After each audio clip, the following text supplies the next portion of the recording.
आज हम एक बहुत ही दिलचस्प कहानी पर गौर करने वाले हैं। ये कहानी है फिरदौसगंज नाम के एक रेगिस्तानी कस्बे की।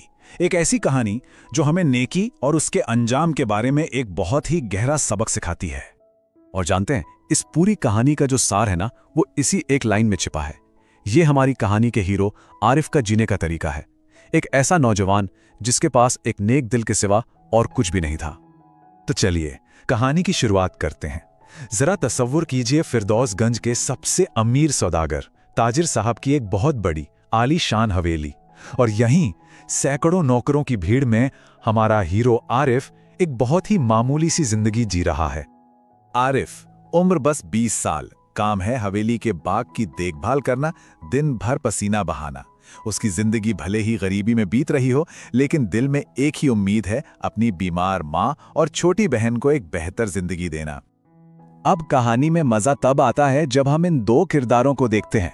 एक तरफ आरिफ, जिसकी हर बात में नेकी झलकती है, और दूसरी तरफ रफीक, हवेली का बड़ा नौकर, जिसके दिल में सिवाय लालच और घमंड के कुछ भी नहीं है। और यहीं से कहानी का असली टकराव शुरू होता है। नेक दिली, ये शब्द इस कहानी की जान है। इसका मतलब है ऐसी भलाई करना जिसके बदले में कुछ पाने की उम्मीद न हो। और आरिफ का हर काम, हर फैसला बस इसी नेक दिली से निकलता है। और फिर वो दिन आता है, एक ऐसी दोपहर जो सब कुछ बदलने वाली थी। सोचिए, दोपहर के 12 बजे हैं, चिलचिलाती धूप, और एक कोयल प्यास से तड़पकर जमीन पर गिर पड़ती है। ठीक 5 मिनट बाद आरिफ उसे देखता है, फौरन दौड़ता है और अपने हिस्से का पानी उसे पिला देता है। और फिर 12:10 पर एक चमत्कार होता है। वो कोयल इंसानी आवाज में बोल पड़ती है और आरिफ से वादा करती है कि वो उसकी इस नेकी का बदला जरूर चुकाएगी। आरिफ की वो एक छोटी सी नेकी उसे एक ऐसे सफर पर ले जाती है जो उसके लिए एक तरफ तो वरदान था और दूसरी तरफ एक बहुत बड़ा इम्तिहान भी। हुआ ये कि वो कोयल बीमार पड़ गई और उसकी देखभाल के लिए आरिफ को अपने हिस्से के मामूली से खाने में से भी आधा हिस्सा उसे खिलाना पड़ता था। अब जरा सोचिए, ये कितनी बड़ी बात थी उसकी निस्वार्थता के लिए। आरिफ की इस देखभाल से खुश होकर कोयल ने उसे एक छोटा सा काला चमकदार बीज दिया, लेकिन बीज के साथ एक चेतावनी की थी। कोयल ने कहा, ये कोई मामूली बीज नहीं है, पर एक बात याद रखना, अगर इसके बारे में किसी लालची इंसान को पता चल गया तो तुम्हारे दिल का सुकून छिन जाएगा। आरिफ ने वो बीज बो दिया और यकीन मानिए, कुछ ही हफ्तों में वहां एक पेड़ उगाया जिस पर सुनहरे फल लगे थे। एक दिन जब आरिफ बहुत थका हुआ था, उसने एक फल खाया और खाते ही उसकी सारी थकान गायब। शरीर में जैसे एक नई जान, एक नई ताकत आ गई हो।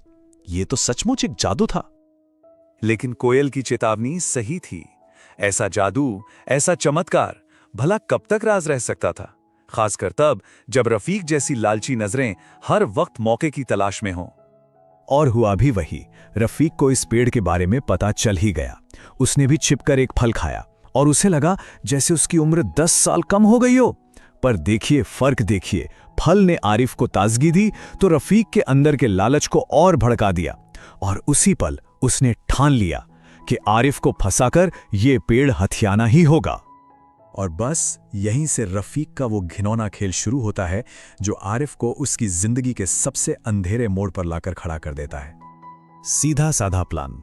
रफीक ने कुछ दूसरे नौकरों को रिश्वत दी, झूठी गवाही तैयार की और आरिफ पर फल चोरी करने का इल्जाम लगा दिया। ताजिर को गुस्सा आ गया।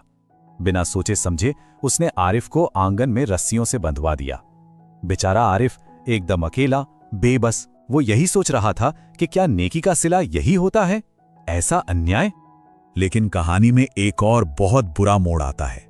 ताजिर जो अब रोज वो सुनहरा फल खा रहा था, उसकी पत्नी बानो बेगम अचानक बीमार पड़ जाती हैं।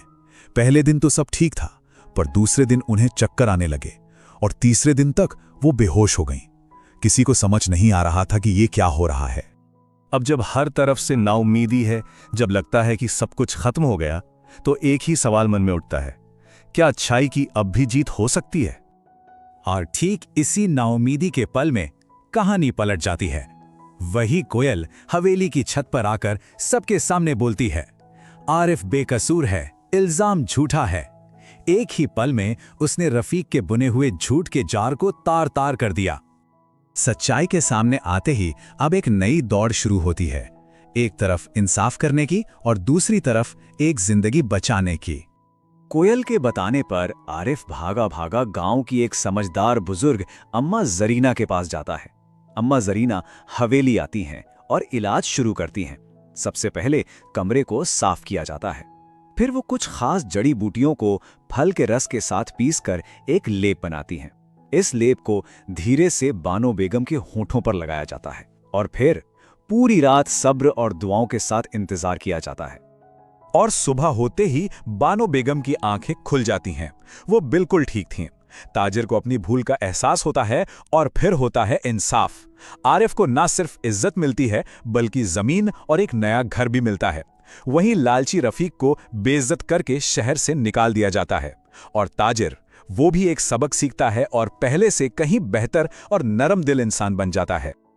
तो आखिर में इस पूरी कहानी से हमें क्या सीख मिलती है? इसका सबसे अच्छा जवाब अम्मा जरीना के शब्दों में है। वो कहती हैं, नेमतें या आशीर्वाद उन्हीं को मिलता है जिनका दिल शुक्रगुजार हो।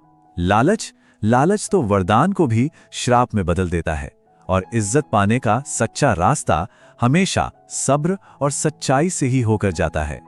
ये कहानी जाते जाते हमारे लिए एक बहुत गहरा सवाल छोड़ जाती है कि असल दौलत है क्या? उसका पैमाना क्या है? क्या ये सोना चांदी और जायदाद है या फिर एक नेक दिल और एक सच्चा किरदार?